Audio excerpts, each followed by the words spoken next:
조신설화, 조신지몽 내지는 조신의 꿈이라고도 이야기하는 일연의 삼국유사에 실려있는 작품이죠. 조신설화에 대해서 살펴보도록 하겠습니다. 이 작품은 삼국유사에 실려있는 설화입니다. 설화니까 옛날 이야기겠네요. 인생의 허물을 인생무상 주제로 한 꿈의 문학의 원조입니다. 인생무상의 주제의식을 드러내는 전기적인 설화로 현실, 꿈, 현실, 환몽 구조로 이루어져 있다. 이 설화는 또 사찰연기설화입니다. 여기서 말하는 사찰연기설화라고 하는 것은 우리가 이제는 사찰, 절이죠. 템플. 절이 만들어지게 되는 기원이에요. 기원과 관련된 인연. 한마디로 말해서 절이 만들어진 어떤 계기를 이야기하는 설화로 마지막 부분에서 조신이 정토사를 건립한다는 내용이 이것을 뒷받침해주고 있습니다. 또한 돌미륵, 정토사 등 구체적인 증거물이 제시되어 그렇죠. 전설입니다. 전설의 특성을 드러내고 있다라고 보시면 되겠습니다. 훗날 김만중의 구운몽, 이광수의 꿈 등에 영향을 미쳤습니다. 순마국어 채널은 고등학생 그리고 대입을 준비하고 있는 입시생을 위한 국어 채널입니다. 주요 내용은 문학작품과 문법 그리고 시험에 꼭 필요한 개념어들을 정리하고 있습니다. 내용, 출처는 주로 고등학교 국어교과서, 문학교과서에 수록된 작품, 그 다음에 수능, 학력평가, 모의평가 등 모의고사 기출작품, 그리고 EBS 교재에 수록된 작품들을 중심으로 하고 있습니다. 요렇게 생긴 게 이게 구독 버튼입니다. 여기 하단에 있을 거예요. 구독과 좋아요, 알람 부탁드리겠습니다. 감사합니다. 본문으로 갈게요. 본문 볼까요? 옛날 서라벌이 서울이 되어 있었을 때, 옛날 하는 거 보니까 구체적인 시기가 나오는 건 아니죠. 이건 기본적으로 전설의 특징이다 라고 보시면 돼요. 서라벌이라고 하는 건 지금의 경주를 얘기합니다. 그러니까 서라벌이 서울이 되어 있을 때라고 하는 거 보니까 언제예요? 그렇죠. 신라시대네요. 신라 때 세달사 전설의 증거물이다 라고 보시면 되겠네요. 실제 존재하는 거니까. 지금의 흥교사이다. 요 하이픈 거져 있는 건요. 요거는 이제 요 편저자 1연 스님이죠. 의 부연 설명이다 라고 보시면 돼요. 세달사의 장원, 대규모 토지가 명주 내리군이라고 하는데 지금 보니까 지리지에는 내리군이라는 말이 없다. 다만 내성군이라는 말이 있는데 본래는 내생군이요. 지금의 영월이다. 그러니까 아마 요거는 명주에 있는 영월 땅에 이렇게 해석한다 라고 이제는 이려는 얘기한 것 같아요. 또 우수주 영연에 내령군이 있는데 본디는 내기군이요. 지금의 강주이다. 우수주는 지금의 춘주이니 춘주는 또 어디야? 춘천이니 여기서 말한 내리군이 어느 것인지 알 수 없다. 모르겠다. 하도 비슷한 이름들이 많은데 그 단어는 없다. 이거죠? 있었다. 본사에서 조신을 보내요. 조신 드디어 인물이 등장하네요. 그죠? 신부는 뭐예요? 그렇죠. 여기 중이라고 그랬잖아요. 그죠? 그러니까 승려예요. 장원 관리인으로 삼았다. 조신이 장원에 와서 태수 김은공의 딸을 좋아하여 그녀에게 깊이 빠졌다. 헐. 스님이 금기를 위반하고 있는 거죠. 일종의 세속적 욕망에 푹 빠져버린 거다라고 보시면 돼요. 여러 번 낙산사 관음보살 앞에 나가서 그 여자와 관계 맺기를 몰래 빌었다. 이게 말이 돼요? 스님이 부처님 앞에 가서 딸하고 관계 맺기를 빈대요. 이건 그만큼 뭐예요?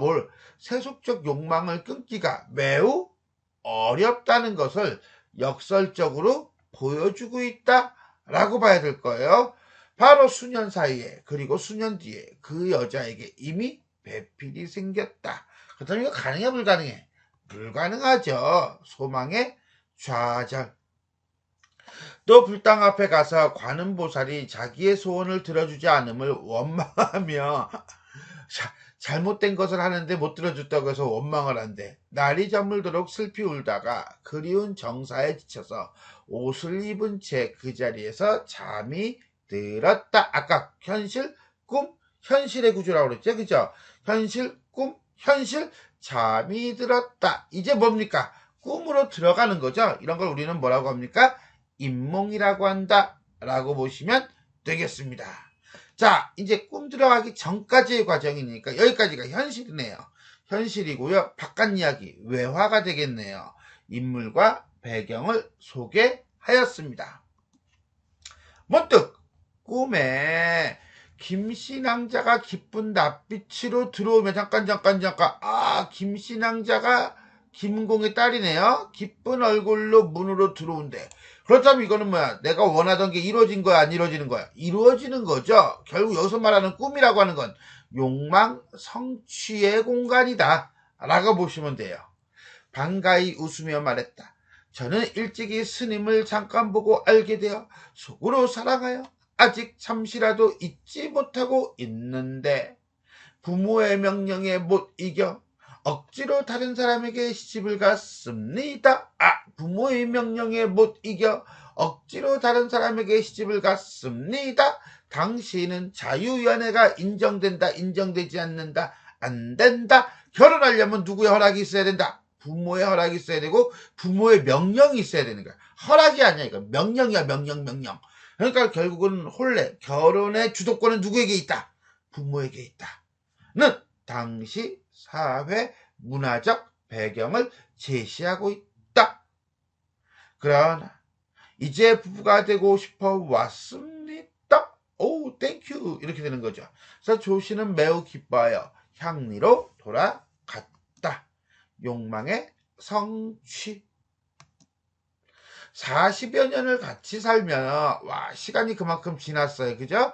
자녀 5을 두었으나 집은 다만 벽뿐이요 조식조차 되지 못하였다. 그러니까 뭐 엄청나게 가난했다, 안 가난했다? 가난했다. 이렇게 엄청나게 가난한 걸 우리는 뭐라고 합니까? 삼순구식이라고 합니다. 자, 마침내 지독한 가난이 들어서 서로 이끌고 사방으로 돌아다니며 한마디로 거지가 됐네, 그지? 입에 풀칠하기조차 바빴다. 자, 이렇게 엄청나게 가난하고 떠돌아다니면서 여기저기 빌어먹는 걸 우리는 뭐라고 하죠? 그렇죠. 유리걸식이라고 그래요. 길에서 자는 건요, 풍찬노숙이라고 합니다. 유리걸식, 풍찬노숙도 남부여대라고 보시면 돼요. 떠도는 삶이라는 점에서는 남부여대가 되겠네. 결국 나중에 뒤에 가서 조신이 여인과 이별하는 계기이다 라고 보시면 돼요. 결국 삶 자체가 어때? 고단한 삶을 살고 있네요. 엄청 가난해요. 이렇게 10년이나 초야 시골 두루 돌아다니다가 보니 갈갈이 찢어진 옷은 몸뚱이를 가릴 수도 없었다. 가난한 삶. 자, 여기서 나는 요걸 강조할게요. 요걸 생이라고 봅시다. 지금까지 읽었던 거 꼭 요 구절이 아니어도 상관없어요. 다. 때마침 명주 해령을 지나는데 15살 된 큰아기가 갑자기 뭐 했어요? 아호, 굶어 죽어서 길가에 묻어 주었다. 이 길가에 묻어 주었다는 것은 뒤에 한 번 더 나옵니다. 복선이라고 보시면서 여기서는 결국 뭡니까? 자식의 뭐예요? 죽음에 대한 얘기를 하고 있네요. 결국 뭡니까? 사가 되겠죠. 내가 지금 뭔 얘기하는지 알겠어요? 그리고 나머지 4 자녀를 데리고 우곡현, 지금의 우연에 이르러 길가에 띠집, 이때 띠집이라고 하는 건 초가집이라고 이해하면 돼요. 짓고 살았다. 그들의 부부는 늙고 병들었으며 아하, 뭐야? 늙었으니까 병들었으니까 가만. 그러고 보니까 뭐예요? 그렇죠. 생로병사가 다 나오죠. 지금 이 꿈속에서 이 조신이 경험하고 있는 건요, 이 생로병사예요. 자, 부처가 생로병사의 어떤 문제를 깨닫기 위해서 뛰쳐나간 것처럼 조씨는 꿈에서 생로병사를 경험하고 있네요. 또 굶주려서 일어나지도 못했다.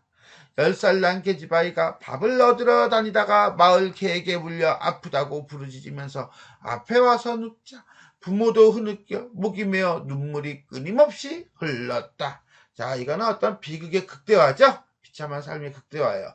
부인은 눈물을 훔치면서 갑자기 말했다. 그래, 결심했어. 이거죠. 자, 여기까지는요.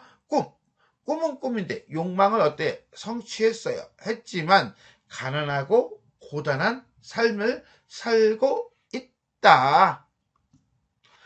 내가 처음 당신을 만났을 때 얼굴도 아름답고 나이도 젊었으며 아름다운 여인을 나타내는 말이 두 가지가 있습니다. 눈같이 하얀 피부, 꽃같은 얼굴이라는 단어, 설빈, 화안, 붉은 입술과 그 다음에 하얀 이라고 하는 단순 호치. 이 두 단어는요, 기본적으로 아름다운 여인의 모습을 나타낼 때 쓰는 말입니다. 알아두시면 좋습니다. 얼굴도 아름답고 나이도 젊었으며 의복도 많고 깨끗했습니다.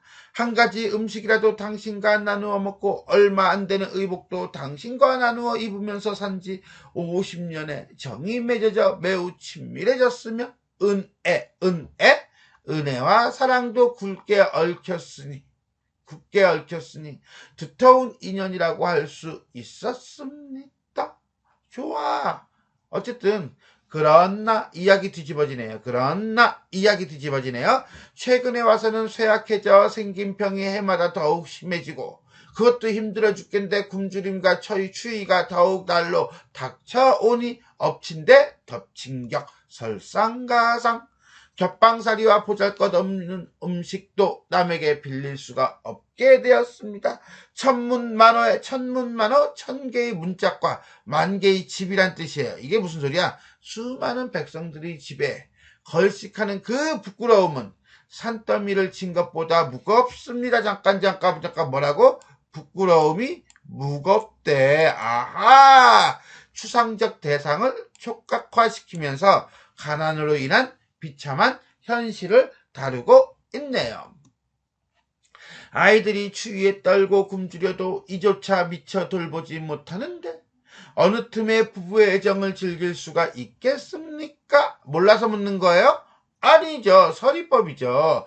그러면서 부부간의 애정을 누릴 수 없다. 왜? 가난하기 때문에. 혈색 좋던 얼굴과 어여쁜 웃음도 풀 위의 이슬처럼 사라져버렸고, 자, 젊은 얼굴, 혈색 좋던 얼굴과 웃음이 뭐였어요?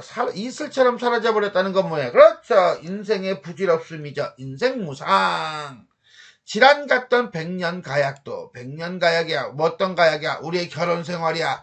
바람에 날리듯 없어져 버렸습니다. 질환 같던 백년가약, 부부간의 애정, 결혼생활, 신의가 무엇에? 바람에. 바람은 결국 뭐예요? 가난한 현실에 날리듯 사라져 버렸습니다. 당신은 나 때문에 괴로움을 받고 나는 당신 때문에 근심이 되니? 결국 뭡니까? 당신은 나 때문에 괴로움을 받는데 말이 안 돼. 당신은 나 때문에 어떤 세속적인 욕망을 가지고 있었는데 그 세속적인 욕망이 사실은 뭐야? 괴로움의 원인이라는 거죠. 나는 당신 때문에 역시 마찬가지 당신을 사랑한다는 거야. 사랑하는 것이 결국 뭐가 됐어? 근심이 됐어. 쉽게 얘기해서 뭐야? 인생은 고통이죠. 인생은 고통이라고 하는 불교적 세계관이 드러나면서 세속적 욕망 추구는 근심만 낫게 한다는 어떤 깨달음을 보여주고 있다라고 보시면 되겠네요. 옛날의 기쁨을 곰곰이 생각해보니 그것이 바로 우환의 터전이었습니다. 기쁨이라고 하는 건 여기서는 욕망이죠. 욕망이 근심의 터전이었습니다. 방금 한 말 또 하는 거예요.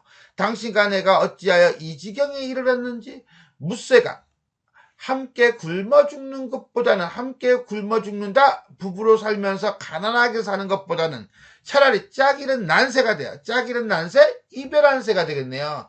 거울을 향하여 짝을 부르는 것만 못할 것입니다. 한마디로 뭐예요? 이별하는 것이 함께 굶는 것보다 낫다. 결국 헤어지자는 거죠. 자, 먹고 살기 힘들어서 헤어지자. 뭐 이해가 안 되는 거는 아니죠. 요즘 현대 사회는 더 심하니까 이런 경우가 아내의 어떤 비장한 결심이 나타나고 있고요. 대꾸법과 비유법이 나타나고 있다라고 보시면 되겠습니다. 역경을 당하면 버리고 순경에 있으면 친하고 하는 것은, 여기서 말하는 것은 순경이라는 것은 순조로운 환경, 해피데이. 역경은 그러면 순조롭지 않은 환경이 되겠네요.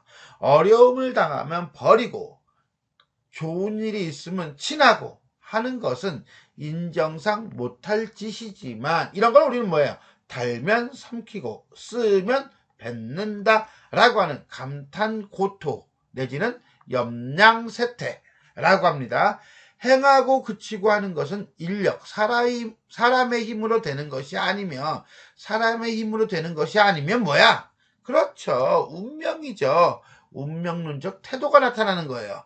헤어지고 만나고 하는 것도 운수가 있는 것이니 역시 마찬가지로 뭐예요? 운명론적 태도죠. 제발 지금부터 헤어집시다. 이별을 강하게 요구하고 있네요. 와우.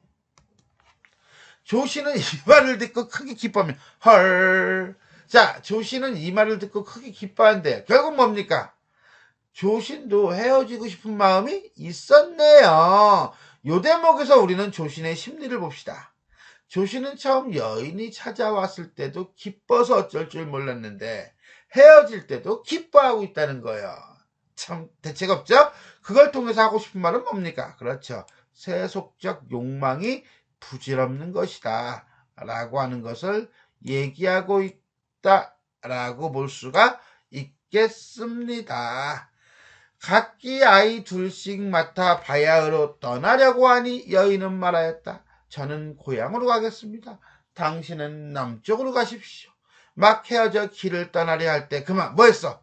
꿈에서 깨었다. 꿈에서 깼네요. 이걸 우리는 강몽이라고 합니다. 자, 여기까지가 꿈이고요. 가난으로 인한 부인과의 이별 정도로 이해하시면 되겠습니다. 이때 등잔불은 깜빡거리고 막 새려고 하였다. 밤이 그만큼 시간이 지났다 안 지났다? 지났다. 시간의 경과. 자, 이 고통스러운 삶이 사실은 뭐였어? 하룻밤의 꿈이었어. 그래서 인생은 뭐해? 덧없어. 네 글자로 뭐라고 그래? 일장춘몽. 이렇게 얘기하는 거예요. 아침이 되니 수염과 머리털은 모두 휘어지며, 수염과 머리털이 모두 휘어졌다는 건 그만큼 꿈속에서의 삶이 매우 베리맨이 마치하게 뭐했다? 고통스러웠다라고 하는 꿈속의 어떤 고난의 결과로 하얘졌다라고 이제는 보는 거예요. 근데 간혹 보면요, 문제집에서 그걸 깨달았다는 거잖아. 얘는 지금 그지. 깨달았기 때문에 도인이 된 거야. 다음이 답을 하는 듯이 그 깨달은 사람을 가지고 우리가 이제는 뭐 깨달음 때문에 머리가 휘어졌다라고 해석하는 사람도 있는데, 보통은 1번으로 우리가 많이 봅니다. 망연하여 전혀 세상에 뜻이 없어져 사는 것도 벌써 싫어지고 인생은 무상하거든. 한평생 괴로움을 겪을 것만 같았다. 탐은 탐하다, 욕심이에요. 염은 염색하다예요. 그러니까 한마디로 욕심, 번뇌에 빠져들어 그것을 염색했어. 물들었다라고 보시면 돼요. 탐욕의 마음도 깨끗이 얼음 녹듯 없어져 버렸다. 결국 뭡니까? 욕망의 덧없음에 대한 깨달음을 갖게 되었다. 이에 관음보살의 상을 대하기가 부끄러워져. 왜 부끄러워? 그렇지. 자기가 관음보살한테 막 원망하고 그 다음에 요구하고 막 그랬잖아. 그게 부끄러운 거죠. 잘못을 뉘우쳐 마지 않았다. 돌아와 해연에 묻은 아이. 아까 아들을 이제 묻었다고 그랬잖아요. 굶어서. 화보니 그것은 바로 뭐였다? 돌부처가 나왔대요. 와우. 결국은 뭡니까? 이 꿈이 부처의 계심을 암시한다. 그리고 이 부처가 미륵이래요. 그래서 도솔천에 살며 미래 인간 세상에 와서 중생을 건진다는 보살인데 그 돌부처를 얘기합니다. 이것을 물로 씻어 부군의 절에 모셨다. 일종의 이것도 증거물이죠. 서울로 돌아가 장원의 소임을 그만두고 사제를 드려 정토사를 세우고 잠깐 처음에 얘기할 때 뭐랬어요? 사찰 연기설화 내지는 사원 연기설화 예, 절이 세워지게 된 계기예요. 결국 뭡니까? 이것도 증거물이죠. 그러니까 전설의 특징이에요. 착한 일을 근신이 닦았다. 그리고는 그 후 세상에서 어디서 마쳤는지 알 수가 없다. 한마디로 설화적 결말이고 열린 결말이네요. 오케이? 이러고 이야기가 끝납니다. 자, 현실. 자, 여기는 꿈에서 깬 현실이면서 조신이 인생 무상을 깨닫고 정토사를 세움. 자, 여기까지 현실, 꿈, 현실로 모든 게 다 끝났네요. 자, 여기까지가 조신설화의 내용입니다. 어때요? 생각 외로 재밌죠? 근데 삼국유사에는 이 이야기에 대한 조그만 또 다른 이야기가 들어가 있습니다. 그 이야기라기보다는 후일담이죠. 후일담, 에필로그가 들어가 있다 라고 보시면 돼요. 이렇게 들어가 있어요. 평에서 말한다. 자, 편저자.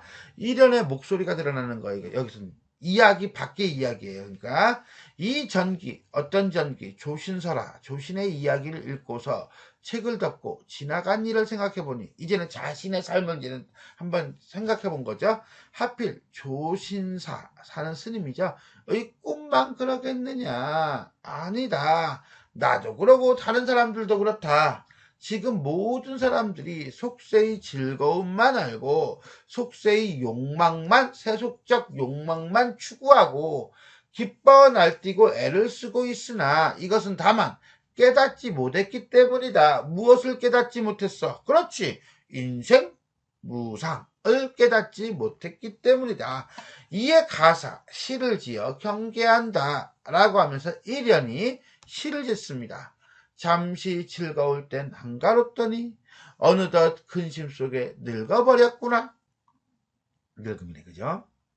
좁쌀밥이 다 되기 전에 한마디로 좁쌀밥이 된다는 건 죽은 거예요. 죽기 전에 인생이란 한 꿈인 줄 깨달았구나. 한마디로 인생 무상을 깨달았구나. 인생 무상, 다른 말로 일장춘몽, 한단지몽, 남가일몽, 호접지몽, 1, 2, 3, 4 여기까지. 일장춘몽, 한단지몽, 남가일몽, 호접지몽 다 같은 말입니다. 외워두세요. 뜻은요. 인생 무상이에요. 수신의 잘잘못은 수신, 몸을 닦는 거. 수신의 잘잘못, 수신을 제대로 하지 못하는 것은 먼저 뭐에 있어? 의에 있어. 의가 뭐야? 뜻. 한마디로 마음을 그릇되게 먹었기 때문이다. 잘못된 행동은 마음을 잘못 먹었기 때문이다. 자, 어떤 잘못을? 호라비는 미인을 꿈을 꾼다. 도적은 창고를 꿈을 꾼다. 이게 바로 뭐야? 세속적인 욕망이죠. 어찌 가을의 청야몽, 맑은 밤의 꿈만으로 때때로 눈만 감아 청량 맑은 세상.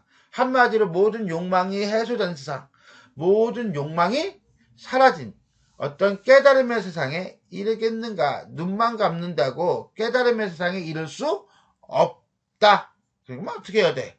마음을 제대로 먹어야죠. 마음을 제대로 먹어야지 청량에 이를 수 있다라고 이야기하고 있습니다. 자, 여기까지 역자 1연의 평이라고 볼 수 있겠네요. 전체적으로 정리해볼까요? 설화, 사원 연기설화 내지는 사찰 연기설화라고 합니다. 환몽설화고요. 자, 이 설화에 대해서는요, 이 영상 뒤에 이쪽에다 이렇게 링크를 달겠습니다. 그래서 설화에 대한 설명을 따로 살피도록 하겠습니다. 액자식 구성이고요. 전형적인 환몽구조이다.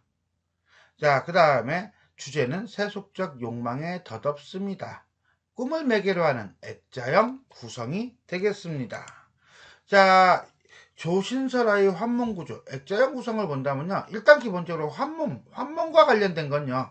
꿈꾸기 전에 어떤 소망, 그 다음에 꿈속에서의 체험, 그리고 난 다음에 깨달음, 이렇게 3단계로 형성이 되어 있습니다. 근데 이걸 조금 더 구체적으로 본다면은 꿈꾸기 전은 일종의 배경을 제시하고요. 그 다음에 어떤 문제를 제기하는 쪽으로 이렇게 들어가요. 그 다음에 꿈속에서의 체험은요, 내가 원하는 소망을 달성했는데, 그리고 난 다음에 어때요? 다시 어떤 과정을 거쳐요. 고통스러운 삶, 이별, 이런 식이에요. 그리고 난 다음에 깨어나서는요, 각성을 하고 귀의를 한다. 자, 이게 기본 구조라고 한다면, 요 기본 구조가 조신설화하고 연결됐을 때 이렇게 빠지겠네요. 그죠? 그래서 1부터 2까지는 전의 상태이고 3에서 5까지는 꿈의 상태이고 그 다음에 6과 7은 깨어난 상태이다 라고 볼 수 있어요. 이걸 내용으로 조금 더 구체화시키면 이렇게 빠져요. 꿈꾸기 전, 이걸 우리가 외화 내지는 현실이라고 보겠죠. 승려인 조신이 기문의 딸과 인연 맺기를 소망하는 겁니다. 욕망과 미련이 남아요. 왜? 다른 배필이 생겼거든요. 그리고는 어디로 가요? 잠이 드니까 꿈으로 가네요. 꿈으로 가는 걸 우리는 뭐라고 하죠? 임몽. 자, 이 꿈속에서는 기문의 딸과 살게 되죠. 그러니까 기뻐요. 근데 그 기쁨 속에서도 생로병사의 과정을 거쳐요. 생로병사의 과정을 거치니까 고통과 괴로움에 빠지게 되네요. 그리고 헤어지면서 잠에서 깬다. 깨는 걸 우리는 강몽. 그리고 다시 현실이 되죠. 그러면서 세속적 욕망이 헛되다는 거, 인생무상을 깨닫고 정토사를 지어 사원 연기설화 내지는 사찰 연기설화 불도에 정진한다로 이야기를 맺습니다. 구체적 증거물을 제시하여 전설의 특징이 드러내고 있다라고 했는데, 구체적 증거물로는요, 보통 돌미륵과 정토사, 그 다음 맨 앞에 나오는 세달사 정도로 봅니다. 그래서 돌미륵, 정토사, 세달사가 구체적 증거물인데, 우리는 이 작품을 이해하는 데 있어서 알아야 될 거 3개, 꿈, 돌미륵, 정토사를 살피겠습니다. 꿈, 조신의 욕망이 실현되는 공간이고요. 세속적 욕망이 부질없다는 것을 깨닫게 되는 공간이다. 돌미륵, 꿈과 현실을 연결시켜주는 매개이고요. 일종의 복선이죠. 부처의 계심을 암시해준다. 불교적 자각과 깨달음을 드러내게 해준다. 정토사, 사원 연기설화라는 것을 보여주면서 구체적 증거물로 전설의 특징이 드러난다 라고 볼 수가 있겠습니다. 자, 여기까지 삼국유사에 실려있는 조신설화에 대해 살펴보았습니다. 자, 구독과 좋아요 그리고 알람 부탁드리겠습니다. 수고하셨습니다.